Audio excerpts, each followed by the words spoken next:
بسم الله الحمد لله والصلاة والسلام على رسول الله وعلى آله وصحبه ومن والاه. اللهم انفعنا بما علمتنا وعلمنا ما ينفعنا وزدنا علما. رب اشرح لي صدري ويسر لي أمري واحلل عقدة من لساني يفقهوا قولي. سبحانك لا علم لنا إلا ما علمتنا إنك أنت العليم الحكيم. رب يسر ولا تعسر وتمم بالخير وبك نستعين. أعوذ بالله من الشيطان الرجيم. بسم الله الرحمن الرحيم.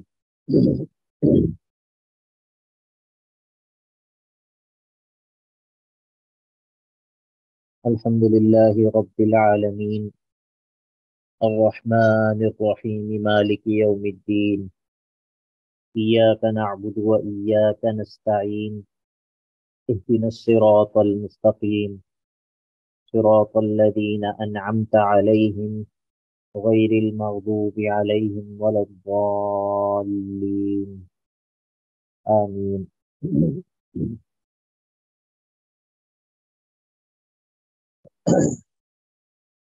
المغضوب عليهم اور الضالین، دو طرح کے لوگوں کا ذکر ہوا ہے یہاں پر۔ ایک بات جو کہ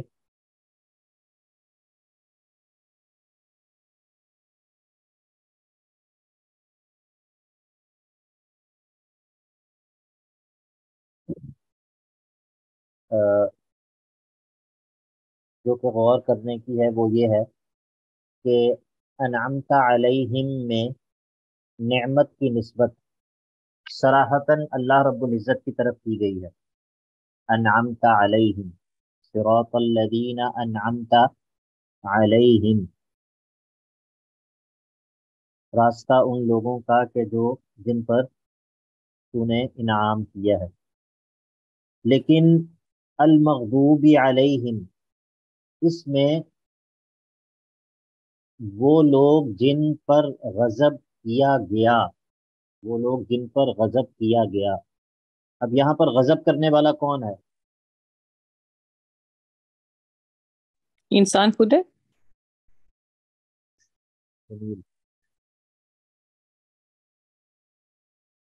یعنی کہ المغضوبی اللہ علیہ تعالیٰ جو لوگ ہیں وہ ان پر انسان خود سے غضب، خود وہ اپنے اوپر غضبناک ہوئے۔ اللہ اگر تعالیٰ انسان ہدایت فالو نہیں کرے گا تو وہ خود گناہ گار ہوگا نا اس چیز کا۔ اللہ تعالیٰ مطلب ہے کہ وہ خود اپنے اللہ اوپر تعالیٰ نے غضب کر رہے غضب کیا، اللہ تعالیٰ ان پہ خفا ہوئے، غصہ ہوئے، انہوں نے غضب کیا۔ سب وہ اعمال ہیں جس کی وجہ سے وہ انسان غضب کا حقدار ٹھہرا۔ نہیں، بات یہ ہے کہ وہ کس کے غضب کا حقدار ٹھہرا؟ اللہ کے اللہ کے غضب کا نا، تو یہی تو اللہ بات کے ہے۔ تو لیکن المغضوب علیہم میں غضب کی نسبت صراحتاً اللہ رب العزت کی طرف نہیں کی۔ آپ کو بات سمجھ آ گئی یا نہیں؟ وہ لوگ جن پر غضب کیا گیا۔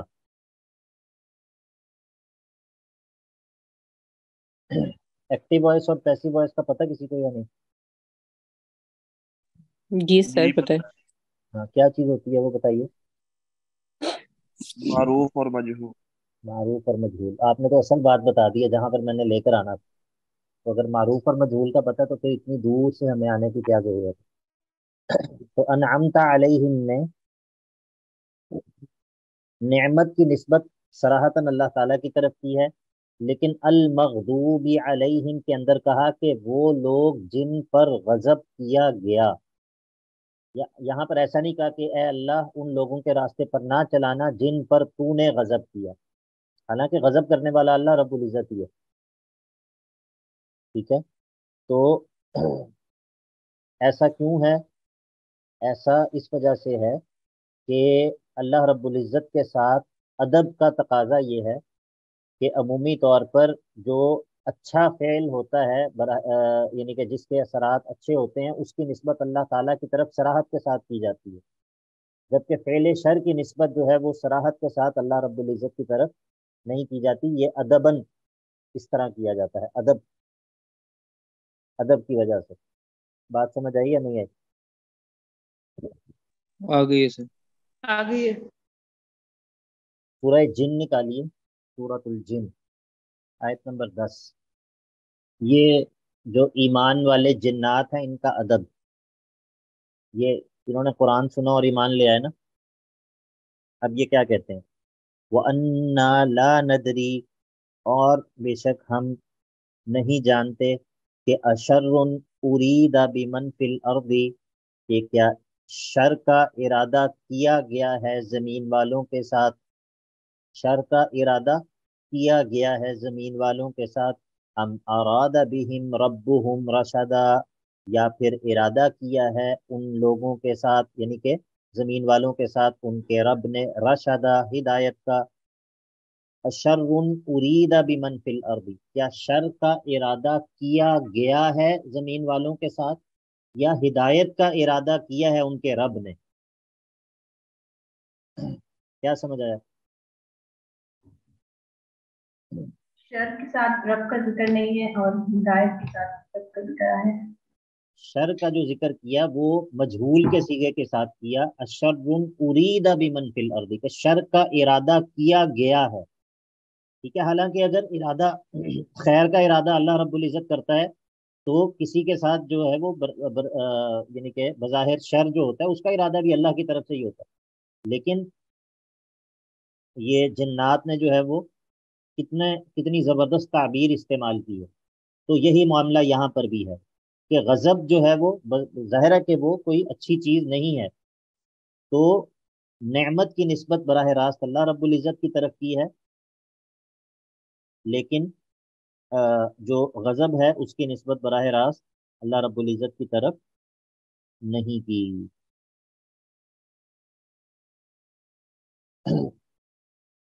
غضب کی نسبت شیطان کی طرف کی جائے گی؟ نہیں، شیطان کی طرف کیوں کی جائے گی؟ یہ جو غضب کیا یہودیوں پر جو غضبناک ہوا، یہ کون ہوا غضبناک؟ شیطان غضبناک ہوا یہودیوں؟ نہیں، اللہ تعالیٰ ہی غضبناک ہوا، لیکن اللہ تعالیٰ کی طرف اس کی صراحتاً نسبت نہیں کی گئی. غضب اگرچہ اللہ تعالیٰ کا ہی غضب ان پر، وباءوا بغضب من اللہ، کل ہم نے سورہ بقرہ کی آیت نمبر 61 نکالی تھی.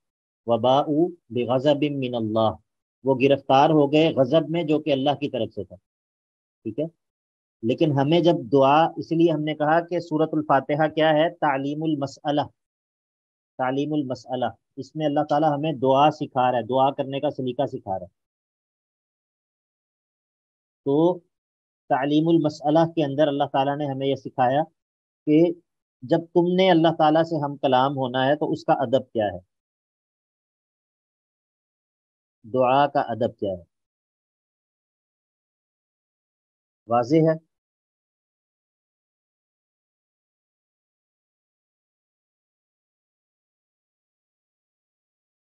جی واضح ہے. جی جی سر. اچھا جی، اب ذرا آپ نکالیے، چلیے سورۃ البقرہ کی آیت نمبر 61 ہی نکالے گا. تھوڑے سے غضب کے اسباب جو ہے وہ دیکھ لیتے ہیں کہ غضب کے اسباب کیا ہیں.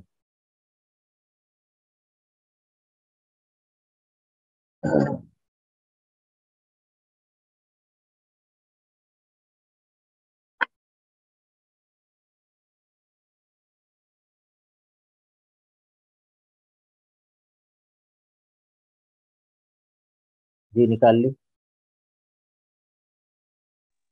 61.